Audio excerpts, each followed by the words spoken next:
Hello friends, स्वागत है आपके अपने चैनल स्टैंड बीपीएससी में।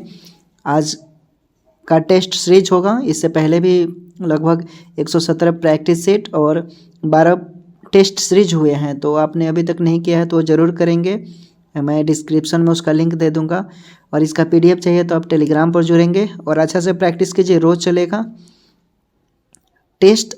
आपको अपने आकलन को बताएगा कि आप कितने आपके मार्क्स आ रहे हैं और कौन सा पोर्शन आपका कमज़ोर है और कौन सा पोर्शन वीक है।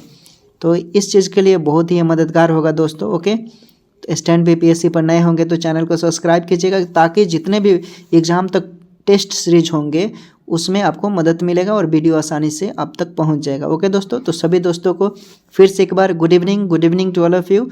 और चलिए आज का हम लोग सेशन शुरू करते हैं। प्रश्न है, दिए गए वाक्य में रेखांकित खंड को प्रतिस्थापित करने के लिए उपयुक्त विकल्प का चयन करें। ओके, देखिए ऊपर करते हैं। इसको दिया है, जिसने मन रूपी मतवाले हाथी को वश में कर लिया वही सच्चा सूरवीर है। सच्चा सूरवीर है, तो इसमें से क्या राइट आंसर हो जाएगा? देखिए, तो इसमें से आपका राइट आंसर हो जाएगा यानी मदमस्त। ओके, क्या हो जाएगा? सी राइट आंसर, मतवाले की जगह मदमस्त। अगला प्रश्न है, सही वर्तनी वाले शब्द का चयन करें। सही वर्तनी वाले शब्द का चयन करें तो इसमें कौन सही है? तो देखिए दिवस जो है ये सही लिखा हुआ है। ओके, अगला प्रश्न देखते हैं। अगला है, रिक्त स्थानों को भरने के लिए उपयुक्त शब्द का चयन करें। लगता है आज डैश होगी। लगता है आज डैश होगी, क्या होगा? यानी लगता है आज वर्षा होगी। Okay, B right answer. ऐसे ऐसे ही प्रश्न पूछे जाएंगे। आपके दिमाग को टेस्ट लेने के लिए एग्जामिनर कुछ भी सेट कर सकता है हिंदी में, लेकिन सिलेबस के अकॉर्डिंग ही चेंज करेगा। लेकिन आपको घबराना नहीं है, मतलब मैं हर तरह से आपको तैयार करवा दूंगा एग्ज़ाम तक। आप स्टैंड बीपीएससी पर नए होंगे तो आपको सिर्फ बिहार सिविल कोड के लिए स्पेशल बता रहे हैं। जो सिलेबस है ना उसके अकॉर्डिंग आपको परिपक्व हम बना देंगे। ऐसे ऐसे सेट लेकर आते रहेंगे जो एग्ज़ाम के लिए ध्यान में रखते हुए होगा। यानी ऐसे नहीं कि कुछ भी, मतलब सिलेबस के अकॉर्डिंग होगा। ये जो हम सेट करवा रहे हैं ना, जो नॉर्मल एग्ज़ाम में पूछा जाएगा वो आप बना कर देखिएगा, बनेगा ज़रूर आपसे। हाँ, मैथ मानते हैं कि प्रैक्टिस का चीज़ है, आप लोग मैथ प्रैक्टिस नहीं करेंगे मुश्किल होगा। इसलिए एडवांस 10th तो लेवल रहेगा, एडवांस रहेगा। और क्लर्क वालों के लिए ग्रेजुएट में एडवांस लेवल रहेगा। तो क्वेश्चन का लेवल लगभग इधर उधर थोड़ा सा होगा, माइनर रहेगा, लेकिन घबराना नहीं है। उससे तैयारी बेहतर होगा तब कोई भी क्वेश्चन सॉल्व करेंगे। ओके, उसके बाद है ढकार जाना। डकार जाना मुहावरे का मतलब क्या होता है? डकार जाना, क्या हो जाएगा? यानी हड़प लेना। ओके, सी राइट आंसर हो जाएगा। किसी किसी को देखते होंगे एग्जाम्पल के तौर पर, आजकल चोरों डैश गिरोह सक्रिय हैं। आजकल चोरों डैश गिरोह सक्रिय हैं, यानी कहने का मतलब है कि आजकल चोरों का गिरोह सक्रिय है। ओके, तो राइट आंसर डी हो जाएगा। अगला प्रश्न है, दिए गए शब्द के पर्यायवाची शब्द का चयन करें। ओके, खग है। खग का पर्यायवाची क्या होगा? तो खग का पर्यायवाची पक्षी हो जाएगा। ओके, क्या हो जाएगा? पक्षी। चलिए अगला देखते हैं। उसकी शिकायत पूर्णतया सही थी। उसकी शिकायत पूर्णतया सही थी, क्या होगा इसमें से? यानी उसकी शिकायत पूर्णतया सही थी, तो पूर्णतया की जगह आपको बताना है। तो राइट आंसर आपका हो जाएगा अक्षरस। ओके, सी राइट आंसर हो जाएगा। जो लोग ईमानदारी से कर रहे होंगे और उनका अच्छा खासा मार्क्स अभी आ रहा है तो दोस्त समझ लीजिए कि आपका तैयारी बेहतर है। आपको इसी परफॉर्मेंस के अकॉर्डिंग एग्ज़ाम तक अपने आप को चार्ज रखिए। ओके, अपना बैटरी चार्ज रखिए। आप लोग बैटरी कहने का मतलब अब मोबाइल वाला नहीं समझना है, अपने आप को अंदर के एनर्जेटिक, इसमें त्रुटि बताना है। कुबेर बड़ी ही मतलबी इंसान है। कुबेर बड़ी ही मतलबी इंसान है, उसका दिमाग 7वें आसमान पर रहता है, क्या होगा? उसका दिमाग 7वें आसमान पर रहता है, तो राइट आंसर हो जाएगा यानी कुबेर बरी ही। ओके, बरी ही जो है ना यहाँ पर 12 रहता है तो सही रहता है। ओके, बी इरर है यहाँ पर। इसके बाद आपको इसमें बताना है सही वर्तनी वाला। तो सही वर्तनी वाला कौन है? तो सही वर्तनी वाला इसमें विशेषण है। ओके, सी राइट आंसर हो जाएगा। अगला प्रश्न देखते हैं। इसमें आपको बताना है रेखांकित खंड के जगह कौन सा इसमें से चुनेंगे। अच्छे कर्म नष्ट नहीं होते हैं। अच्छे कर्म नष्ट नहीं होते हैं दोस्तों। ओके, क्या हो जाएगा? यानी अच्छे कर्म अनस्वर नहीं होते। ओके, तो आपका हो जाएगा अनस्वर, सी राइट आंसर। चलिए अगला प्रश्न देखते हैं। अगला है कि इसमें क्या करना है? मुहावरे बताना है। ओके, देखिए दिया है, जो भैंस के आगे बीन बजाना। मुहावरे का मतलब तो बहुत सिंपल है, चलिए बताइए लोग। भैंस के आगे बीन बजाने का मतलब क्या है? यानी मूर्ख के सामने ज्ञान की बातें करना। ओके, ये राइट आंसर। देखते होंगे आप लोग अगर आप लोगों में से कोई गांव से बिलोंग करते होंगे, आप लोगों में से किसी को ज़्यादा इंग्लिश आता होगा और किसी किसी को दिखावटी इंग्लिश भी आता है। 2 लाइन इंग्लिश बोलेंगे लोग, बस शुरू हो जाएंगे। तो दिखावटी वाले लोग दिखावा करते हैं, तो दिखाना नहीं है। मान लीजिए किसी को नहीं आता है तो आप उसके सामने जाकर बताओगे, इंग्लिश झाड़ोगे, तो फिर वो मायने नहीं रखता है उसको। जाहिर सी बात है, भैंस के आगे बीन बजाने का मतलब हुआ, तो वही हुआ एग्जाम्पल। ओके, यहाँ पर भरना है मोहन डैश और पिता हंस रहे हैं, यानी इसमें मोहन डैश और पिता हंस रहे हैं, यानी मोहन मानो और पिता हंस रहे हैं। क्या हो जाएगा राइट आंसर? यानी इसमें से आपका हो जाएगा मोहन और क्या, मोहन और अर्पिता हंस रहे हैं, तो बी राइट आंसर। अगला प्रश्न देखते हैं। अगला है पर्यायवाची बताना है। इंद्र का पर्यायवाची क्या होगा? देखिए, एक दिन टेस्ट और एक दिन to the point selected question लेकर आएंगे। ओके, एक दिन टेस्ट और एक दिन टू द पॉइंट सिलेक्टेड चीज़ें पढ़ेंगे सिलेबस के अकॉर्डिंग। इंद्र का पर्यायवाची क्या होगा? तो इंद्र का पर्यायवाची हो जाएगा आपका सूरपति। Okay, D right answer. अगला प्रश्न देखिए, अगला है सतर्कता। सतर्कता का क्या हो जाएगा? तो इसमें से बताना है। देखिए, सतर्कता का आपका सावधानी हो जाएगा, बी राइट आंसर हो जाएगा। अगला प्रश्न देखिए, अगला है त्रुटि बताना है कि शीर्षक का चयन करते समय अनुच्छेदों का निहित भागों और विचारों की परख कर लेनी चाहिए। क्या कर लेनी चाहिए? परख कर लेनी चाहिए। तो बताइए, यानी राइट आंसर अनुच्छेदों का निहित भागों का। ओके, डी राइट आंसर हो जाएगा। चलिए अगला प्रश्न देखते हैं। इसमें सही वर्तनी वाले शब्द का चयन कीजिए। सही वर्तनी, तो अध्ययन जो है ये बिल्कुल सही लिखा हुआ है। चलिए अगला प्रश्न देखिए, रेखांकित खंड को बताना है। क्या है? सूरदास जी जन्म से अंधे थे। सूरदास जी जन्म से क्या थे? अंधे थे, तो जन्मांध हो जाएगा, डी राइट आंसर हो जाएगा। अगला प्रश्न है कि दिए गए शब्द का विलोम चुने। सादाचार, क्या है? सादाचार, तो सादाचार का क्या हो जाएगा? यानी दुराचार। ओके, ए राइट आंसर हो जाएगा। अगला प्रश्न देखते हैं। अगला है कि जिसकी बुद्धि कम हो उसे क्या बोलते हैं? जिसकी बुद्धि कम हो उसे मंदबुद्धि बोलते हैं। वेरी सिंपल पूछा हुआ है ये प्रश्न, देख लीजिए, एसएससी जीडी का है। अगला प्रश्न है, रिक्त स्थानों को भरने के लिए उपयुक्त शब्द का चयन करें। गाय पैर पर डैश बांधी है। गाय पैर डैश बंधी है, तो क्या हो जाएगा? हम आंसर ही बता दिए डायरेक्ट। ओके, यानी गाय पैर से बंधी है। ओके, बी राइट आंसर हो जाएगा, से बंधी है। ओके, अगला प्रश्न देखते हैं। त्रुटि बताना है इसमें। किसी ने ठीक ही कहा है कि जो सोता है वह खोता है, तो खोता यहीं पर पता चल गया क्या इरर, यानी वह खोती है, यानी ए क्या है? इरर है आपका। ओके, चलिए अगला प्रश्न देखिए, यानी इसमें मुहावरे बताना है। जो मक्खन लगाना जानते हैं उस मुहावरे का मतलब क्या होता है? मक्खन लगाने का मतलब क्या हो गया? यानी चापलूसी करना। Okay, C right answer. देखते होंगे कोई लोग मुखिया या कोई नेता होगा तो उसके सामने दुम हिलाते चलते हैं, वैसे लोगों को चापलूसी करना बोलते हैं, यानी इधर की बात भी बोलेंगे और उधर की बात, तो वैसे लोगों को चापलूसी करना बोलते हैं। ओके, अगला प्रश्न है, दिए गए शब्द का विलोम चुने। प्रहार है, दिए गए शब्द का विलोम चुने। क्या है? प्रहार, तो प्रहार का क्या होगा? यानी रक्षा करना। ओके, कोई प्रहार करेगा तो जाहिर सी बात है आप रक्षा करेंगे ना, तो उसका विलोम उल्टा होगा। इसमें प्रतिस्थापित भाग को बताना है। ओके, राम शक्ति के उपासक थे। राम शक्ति के क्या थे? उपासक थे। ओके, तो क्या हो जाएगा? राम क्या थे? शाक्त। ओके, शाक्त हो जाएगा इसका। इसमें भरना है। ओके, चलिए बताइए, डैश कितना सुंदर दृश्य है। डैश कितना सुंदर दृश्य है, तो ये हो जाएगा वाह। वाह बोलेंगे ना, वाह कितना सुंदर दृश्य है, सडनली आप बोलते हैं। अगला प्रश्न है, भूखे को खाने के लिए डैश दो। भूखे को खाने के लिए डैश दो, क्या हो जाएगा? यानी राइट आंसर हो जाएगा इसमें से भोजन दो। ओके, बी राइट आंसर हो जाएगा। अगला प्रश्न देखिए, अगला है, जिसमें सहन शक्ति हो उसे क्या बोलते हैं? जिसमें सहन शक्ति हो उसे क्या बोलते हैं? यानी जिसमें सहन शक्ति हो उसे सहिष्णु बोलते हैं। Okay, intolerance, B right answer हो जाएगा। अगला प्रश्न देखिए, लोहे के चने चबाने का मतलब क्या होता है? लोहे के चने चबाने का मतलब यानी बहुत कठिन कार्य करना, सी राइट आंसर हो जाएगा। चलिए अगला प्रश्न देखते हैं। अगला है, हमारा ईश्वर में विश्वास है। हमारा ईश्वर में विश्वास है, बताइए। यानी कहने का मतलब है हमारा ईश्वर के जगह भगवान भी बोल सकते हैं, तो सी राइट आंसर हो जाएगा। ओके, चलिए अगला प्रश्न देखते हैं। इसमें राजनीतिक से संबंधित शब्द के लिए कौन सा शब्द का प्रयोग करेंगे? उसके लिए आप राजनीतिक का प्रयोग करेंगे। ओके, डी राइट आंसर हो जाएगा। अगला प्रश्न है, अनाज में डैश उगता है।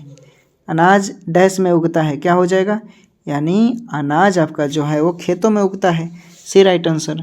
खेत तो खेती करते होंगे आप लोगों में से, तो बहुत लोगों को पता भी होगा। सही वर्तनी वाले शब्द का चयन कीजिए। क्या है इसमें आपको बताना है, क्षुधा। क्षुधा जो है ये सही है। ओके, अगला प्रश्न देखते हैं। इसमें रेखांकित शब्द के जगह क्या भरेंगे, यानी मोहन अपने काम में प्रवीण है, क्या होगा प्रवीण के जगह, तो प्रवीण के जगह हो जाएगा दक्ष। ओके, दक्ष है। चलिए अगला प्रश्न देखते हैं। अगला है कि सही वर्तनी वाले शब्द का चयन करें। सही वर्तनी वाले शब्द का चयन करें, यानी बिछावना जो है ये राइट आंसर हो जाएगा। क्या हो जाएगा, बिछावना। अगला प्रश्न देखते हैं। मुहावरा बताना है। जो रूह कांप जाए उस मुहावरे के बदले क्या बोलेंगे, यानी रूह कांपना मुहावरे का मतलब होता है बहुत डरना। ओके, सी राइट आंसर हो जाएगा। ओके, चलिए अगला प्रश्न देखते हैं। सीमा ने डैश से फल काटे। सीमा ने डैश से, क्या भाई तलवार से तो कोई कटेगा नहीं। ओके, समझ रहे हैं क्या, राइट आंसर चाकू से कटेगा। ओके, तो डी राइट आंसर हो जाएगा। चलिए अगला प्रश्न देखते हैं। प्रवाची बताना है। आवाज़ का प्रवाची क्या होगा, आवाज़ का प्रवाची क्या होगा, तो आवाज़ का प्रवाची ध्वनि हो जाएगा। ओके, ध्वनि। अगला प्रश्न देखते हैं। विलोम चुनना है। कृत्रिम का विलोम क्या होगा, कृत्रिम का विलोम प्राकृतिक हो जाएगा। ओके, ये राइट आंसर हो जाएगा।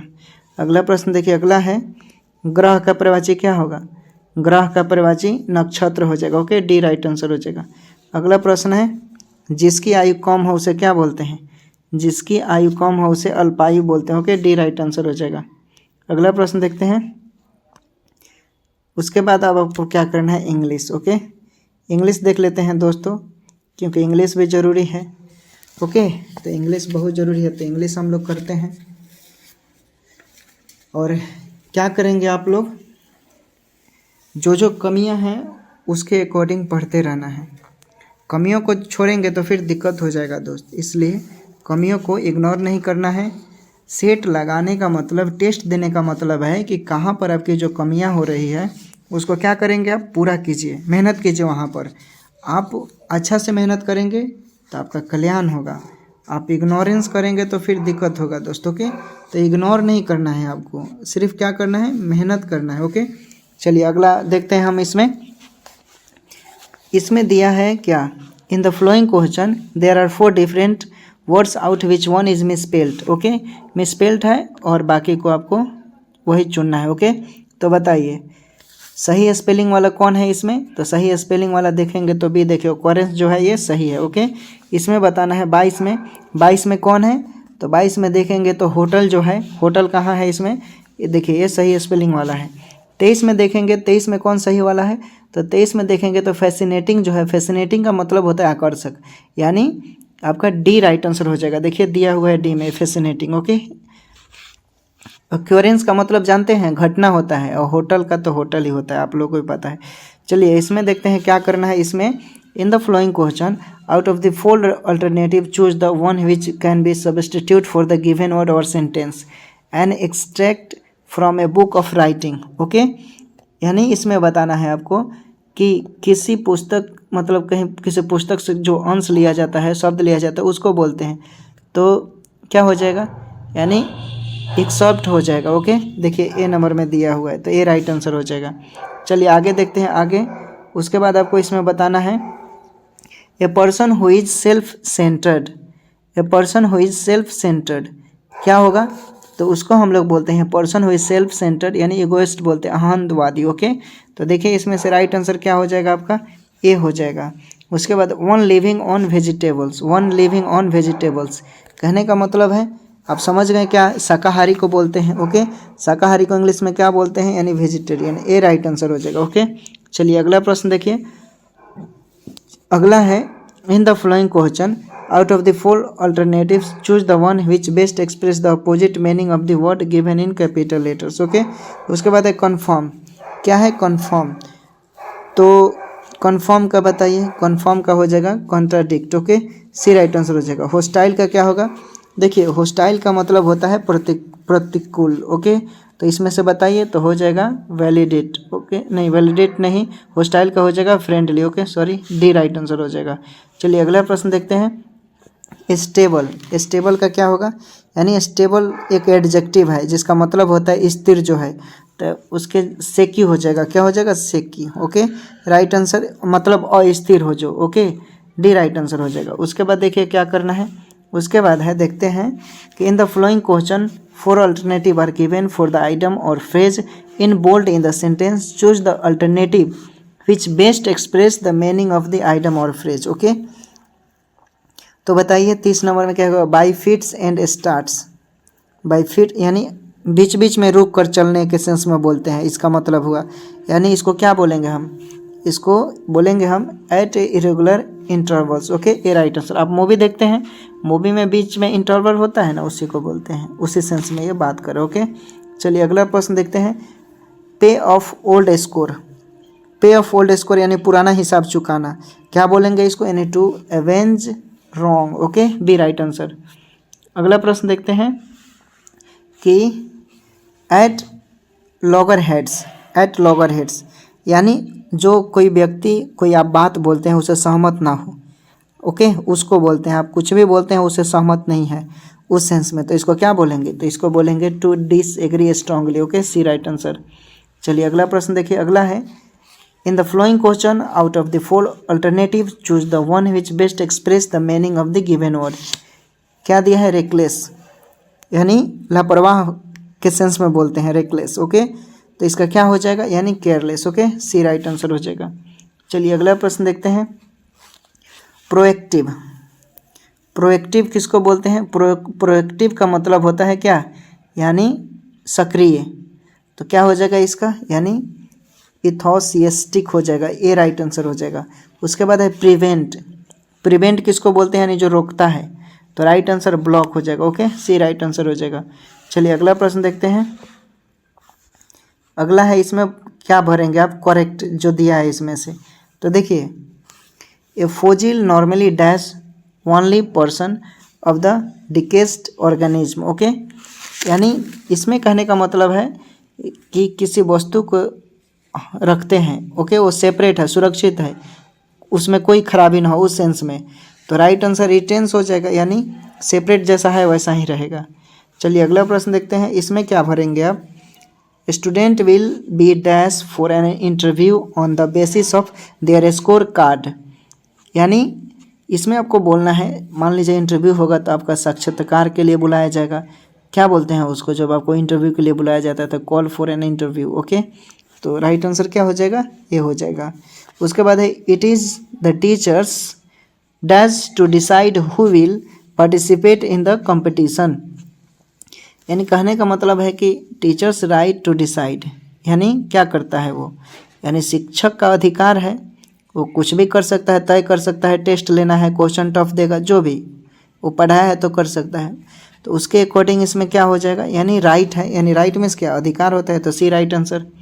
चलिए अगला प्रश्न देखते हैं, इसमें आपको क्या भरेंगे आप कि the passenger car sales show a decline dash 70% to 55%। Okay, तो यहाँ डिक्लाइन का मतलब होगा बीच का पूछ रहा है। ओके, तो क्या भरेंगे, यानी फ्रॉम होगा ना, बिटवीन के बीच में लगाते हैं, तो राइट आंसर ये हो जाएगा। ओके, उसके बाद है many Tamil speaking Sri Lankans dash from the island to escape the military and its क्या एट्रोसिटीज लिखा है। ओके, कहने का मतलब है कि टू रन अवे या take fight as a from danger, यानी भय के कारण आप कहीं से भाग जाते हैं। ओके, आप कहीं गए, अचानक कुछ हो गया, देखेंगे आपके दोस्त होंगे, कुछ कोई घटना घटता है तो छोड़कर आपको भाग जाते हैं। ओके, तो उस सेंस में क्या बोलते हैं, फ्ली। ओके, कभी कभी फ्लेड अवे जो वर्ब का रूप चेंज होता है उस सेंस में बोलते हैं, तो राइट आंसर बी हो जाएगा। ओके, चलिए आगे देखते हैं, आगे मैथ देख लेते हैं दोस्तों। ओके, प्रीवियस ईयर का हम मैथ लेकर आए हैं, और क्या है ये बहुत ही ज़बरदस्त है सेशन, और अच्छा से करेंगे आप लोग। ओके दोस्तों, क्या है तो देखिए करते हैं। पहला प्रश्न क्या है, एक कार्य को पूरा करने के लिए समीर को 6 दिन और तनवर को 8 दिन लगते हैं। इस काम को पूरा करने के लिए समीर और तनवर ने 2400 रुपये के लिए जब अमीर उनके साथ जुड़ गया तो काम 3 दिनों में हो गया। अमीर को कितने राशि का भुगतान किया गया, अमीर को कितने राशि का भुगतान किया गया। देखिए इसको कैसे सॉल्व करेंगे, आंसर बता सकते हैं आप लोग, बताइए। देखिए समीर और तनवर द्वारा एक दिन का कार्य निकालेंगे, यहाँ पर लिखिएगा समीर और तनवीर का, ओके, समीर और तनवीर के द्वारा एक दिन का, ओके, एक दिन का पहले आप कार्य निकालिए। तो क्या हो जाएगा, एक दिन का निकालेंगे तो 1/6 + 1/8 हो जाएगा ना जी, इतना नोट कर लीजिए। फिर हम किसका निकालेंगे, अमीर द्वारा एक दिन का किया गया कार्य। तो हम यहाँ पर अमीर के लिए इंडिकेट किए, अमीर द्वारा कितना एक दिन का कार्य निकालेंगे तो इसका कितना हो जाएगा, यानी 1/3, ओके। चूँकि देखिए समीर और तनवर का जितना कार्य निकलेगा ना उसको निकाल लीजिए, एलसीएम निकालेंगे तो उसका उसमें से घटाना है, अमीर का घटा लीजिए। तो अमीर का समीर का मैंने एलसीएम निकाल लिया तो 7/24 आया, ओके। अब इसमें से क्या करेंगे हम, 7/24 को घटा देंगे तो हमारा निकल जाएगा, ओके। एलसीएम निकालिए कितना आ रहा है, तो 1/24 आ जाएगा, ओके। उसके बाद देखिए क्या बोल रहा है प्रश्न में, यानी प्रत्येक के बीच वितरित राशि का अनुपात निकालना होगा हमें। 2400 रुपया बोल रहा है तभी ना निकालेंगे। तो देखिए क्या करेंगे आप, प्रत्येक के बीच राशि का अनुपात निकालेंगे तो कितना है, 1/6 हो जाएगा अनुपात, फिर 1/8 हो जाएगा, और फिर एक का कितना है 1/24 निकाले हैं ना जी। चूँकि हम क्या किए हैं, समीर और तनवीर को अमीर में से घटा दिए हैं तो हमारा क्या निकल गया है, अमीर द्वारा किया गया एक दिन का कार्य, ओके। अब हम क्या करें, तीनों का हम अनुपात निकाल रहे हैं राशि में। अब ये हमारा इतना आ गया, चूँकि जो इसको हम और सिंपल फॉर्म में लिख सकते हैं, कैसे, इसको आप ऐसे भी लिख सकते हैं, बराबर 4:3:1, ओके, इतना आ गया। तो देखिए क्या करेंगे आप, चूँकि अमीर को भुगतान की गई राशि निकालना है तो क्या करेंगे, अमीर के द्वारा 3 × 2400, ओके, निकालिए तो कितना हो रहा है, इसको 24×3 = 72 हो जाएगा। अब 7200 में किससे गुना करेंगे, 1/24 आ रहा है इसका कार्य, तो इसे काटिए तो कितने बार में कटेगा, 24×3 में, ओके। तो 300 आंसर आ जाएगा, ओके। तो इसी तरह हमारा राइट आंसर ये हो गया, ओके, वेरी सिंपल। चलिए अगला प्रश्न देखिए। अगला है कि एक पिता की आयु अपने पुत्र की आयु के वर्ग के दुगनी है। देखिए समझिए, एक पिता की आयु अपने पुत्र की आयु के वर्ग की दुगनी है, ओके। 8 वर्ष बाद पिता की आयु पुत्र की आयु के 3 गुने से 4 वर्ष अधिक होगी, उनकी वर्तमान आयु ज्ञात करना है। सिंपल है, आप लोग बना सकते हैं तो ट्राई कीजिए, हम भी सॉल्व करते हैं। देखिए सबसे पहले यहाँ पर पुत्र की आयु, पुत्र को हम P मान लेते हैं, पुत्र का आयु मान लिया मैंने X, ओके, क्या X वर्ष मान लिया, ओके। उसके बाद आप अपने तरीके से भी बना सकते हैं, जरूरी नहीं है कि हम जो बता रहे हैं, आपको और आता है तो बनाइए। उसके बाद पुत्र का मान लिया मैंने, पिता का फादर का मैं F मान लिया, ओके। चूँकि इनका आयु बोल रहा है 2 गुना, ओके, तो हम क्या किए 2x² कर दिए, ओके, कर दिए जी, ओके। उसके बाद प्रश्न से क्या बोल रहा है आपका, हम इसे इरेज कर देते हैं, मिटा देते हैं, आप लोग लिख लीजिए। प्रश्न से बोल रहे 8 वर्ष बाद, तो भाई 8 वर्ष बाद यानी पुत्र में क्या हो जाएगा, प्रश्न से यहाँ लिख लीजिएगा आप, प्रश्न से यानी प्रश्न से क्या क्या बोल रहा है वो, ओके। यानी 8 वर्ष बाद क्या हो रहा है, पिता के पुत्र का 3 गुनी, ओके। तो 8 वर्ष बाद पुत्र का x + 8 हो गया, कितना 3 गुना, तो हम 3 से मल्टीप्लाई कर देंगे तभी ना होगा जी। उसके बाद 4 वर्ष अधिक हो जाता है तो 4 इसमें जोड़ देंगे, समझ गए प्रश्न के अकॉर्डिंग। कितना माना है मैंने पिता का 2x² कर दिया। क्रॉस मल्टीप्लिकेशन कीजिए तो कितना आ रहा है, तो क्रॉस मल्टीप्लिकेशन आप करेंगे, देखिए लोग करिए, हम कर लेते हैं इधर रफ में। तो हम क्रॉस मल्टीप्लिकेशन करेंगे तो 3x + 24 + 4 बराबर 2x² आ गया, इतना सॉल्व किए। फिर इसको हम सॉल्व करेंगे तो आ जाएगा 2x² - 3x - 20, ओके। अब इसको हम आगे सॉल्व करते हैं, चूँकि ये किस फॉर्म में है, अलजेब्रा के फॉर्म में आ गया। तो अलजेब्रा आपको पता होगा, 3x - 20 बराबर 0 हम कर दिए यहाँ पर।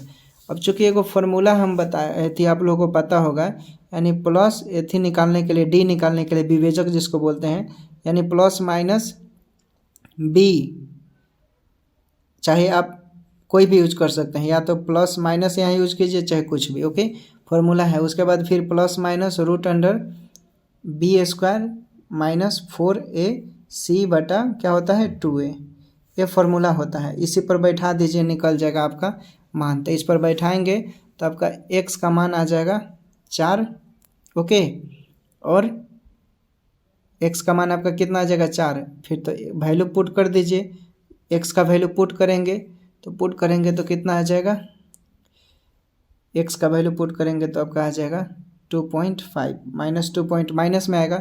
तो पुत्र का आयु कितना हो गया 4 वर्ष, और पिता के आयु पूछ रहा है, तो पिता का आयु 4 गुने हो जाएगा, यानी 8 चौक का 32। ओके, तो राइट आंसर 32 हो जाएगा। ओके, तो देखिए प्रश्न में 4 और 32 कहाँ दिया है, तो ए राइट आंसर हो गया। ओके, चलिए अगला प्रश्न देखते हैं। अगला है, ये सिंपल है, अनुक्रम 564, 282, 140, 70.5 और 35.25 में गलत संख्या कौन सी है?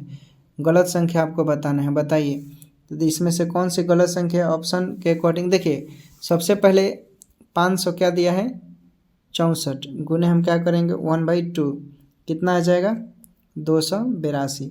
फिर इसी तरह से क्या करेंगे 282 को 1/2 करेंगे तो कितना आ जाएगा 141। फिर क्या करेंगे 141 को 1/2 से तो कितना आ जाएगा 7.5। फिर 7.5 को किससे करेंगे 1/2 से, कितना आ जाएगा 35.25। फिर 35.25 को 1/2 से करेंगे, कितना आ जाएगा, तो ये आ जाएगा, ये अलग आएगा ना जी, करेंगे तो यहाँ पर कुछ और इससे भी कम आएगा, 35 का आधा क्या हो जाएगा, यानी सारे देखिए कर कितना आ रहा है, तो 140 थोड़े होगा जी। तो राइट आंसर देखिए बी हो जाएगा, यही गलत है। अगला प्रश्न देखते हैं। अगला है, यदि 11√x बराबर √1112 प्लस √3143 है तो x का मान ज्ञात करना है इसमें। तो इसमें कुछ नहीं करना है, दोनों तरफ स्क्वायर कर दीजिए। ओके, जो ये दिया है और ये, तो दोनों तरफ स्क्वायर कर दीजिए। ऐसे स्क्वायर करेंगे तो क्या हो जाएगा, ये √x के बदले मैंने बताया था कि क्या लिखेंगे आप, एगो x लिखेंगे तो हमारा 11 का स्क्वायर, x खाली बचेगा, बराबर एक खाली 112 बचेगा, और प्लस एक खाली 343 बचेगा। अब इसको सॉल्व कीजिए, लोग सॉल्व कीजिए, कितना आ रहा है, तो 11x बराबर √112 प्लस 343, इसको जोड़िए, कितना आ रहा है, तो जोड़ेंगे तो 11 का स्क्वायर 121, अब बराबर इसको ऐड करेंगे तो 112 को 112 गुने 343 था, इसको कीजिए, कितना आ रहा है आपका, सॉल्व कीजिए लोग, यहाँ पर 100 का छूट गया, सॉरी माफ़ कीजिएगा। तो कितना हो जाएगा, स्क्वायर रूट के अंदर है, तो देखिए पहले आप क्या करेंगे, जोड़ दीजिए, 100 क्या करेंगे 112 गुने 343। ओके, तो हम इसको ऐसे लिख देते हैं, 121x बराबर 455 प्लस तोड़ रहे हैं हम 112 को। ओके, 2 गुने 2 गुने 2, फिर 7 में ये टूट जाएगा, आप देख लीजिए फैक्टर कर। ओके, चूँकि तो कितना हो जाएगा 121x बराबर 455 प्लस 392। अब आगे सॉल्व कीजिए तो x का मान कितना आ जाएगा 847/121, काटेंगे तो 7 बार में कट जाएगा, तो राइट आंसर बी हो जाएगा। ओके, चलिए आगे सॉल्व करते हैं। आगे है कि क्या करना है, इसको सॉल्व करना है, तो सॉल्व कीजिए लोग, इसमें गुना भागी करना है और कुछ नहीं। ओके, सॉल्व कीजिए लोग, थोड़ा गुना भाग ज़्यादा होगा करने में। ओके, क्या कीजिए लोग कि मान भी सकते हैं आप, जैसे मान लीजिए कि दिया है आपका 449, तो इसको ए मान लीजिए, आसान बनाने के लिए बता रहे हैं, और क्या दिया है 144 को बी मान लीजिए, पुट कर दीजिए, इसको फार्मूला बना लीजिए, तो हो जाएगा ए प्लस बी का स्क्वायर माइनस ए माइनस बी का स्क्वायर हो गया, और बटा में हम इसको ऐसे लिख सकते हैं 2 इंटू ए गुने बी, इसी पर तो है जी। अब बस इस पर सॉल्व कीजिए, निकल जाएगा, सॉल्व कीजिए तो कितना हो रहा है, तो राइट आंसर आपका 2 आ जाएगा। ओके, राइट आंसर 2 आ जाएगा। चलिए आगे देखते हैं, इसका मान ज्ञात कीजिए 146 नंबर क्वेश्चन का। देखिए इसको कैसे सॉल्व करेंगे, इसमें जब भी प्रश्न रहेगा तो आप इसको मान लीजिए एक्स या वाई कुछ भी मान लीजिए। ओके, देखिए तो हम क्या मान लिए कि वाई बराबर हमारे इतना। ओके, वाई बराबर √2 है, फिर √2 है, प्लस फिर √2, ऐसा मिले होंगे, क्वेश्चन मिला होगा आपको, यूट्यूब पर बहुत सारे ऐसे वीडियो भी बनाए गए हैं, देख सकते हैं। अब क्या कीजिए, वाई बराबर आप मान लीजिए √2 प्लस वाई। ओके, इतना हो गया। दोनों तरफ स्क्वायर कर दीजिए, दोनों तरफ स्क्वायर करेंगे तो वाई स्क्वायर हो जाएगा अब प्लस 2 प्लस वाई हो जाएगा। इधर एक वाई आ जाएगा यानी वाई स्क्वायर माइनस वाई बराबर 2 हो जाएगा। ओके, और फिर आपको क्या करना है, उसी पर जो मैंने विवेचक का फॉर्मूला बताया था क्या कि प्लस माइनस बी स्क्वायर बताया था ना जी। ओके, बी सॉरी स्क्वायर नहीं होगा, बी प्लस या तो माइनस लगा सकते हैं यहाँ पर प्लस भी। ओके, उसके बाद बी स्क्वायर माइनस 4ac बटा 2a, इसे पर पुट कर दीजिए, आपका मान आ जाएगा। सॉल्व करेंगे तो आपका मान आएगा इसमें 2। ओके, सी राइट आंसर आएगा। चलिए आगे प्रश्न देखते हैं। किसी वस्तु के कर में 10% की कमी हो गई तथा उसका उपभोग 8% बढ़ गया, इससे प्राप्त राजस्व में कितने प्रतिशत की वृद्धि होगी? घबराइए मत, ठीक है ना। आप लोग मैथ का क्वेश्चन हम अब प्रैक्टिस करवाएंगे। ओके, मैथ का प्रैक्टिस करवाएंगे, मतलब लगातार 10 से 15 दिन मैथ का क्लास चलवाते हैं आपका। ओके, और उसमें एक क्वेश्चन टीचर बनाएंगे और एक क्वेश्चन आपको सॉल्व करना है।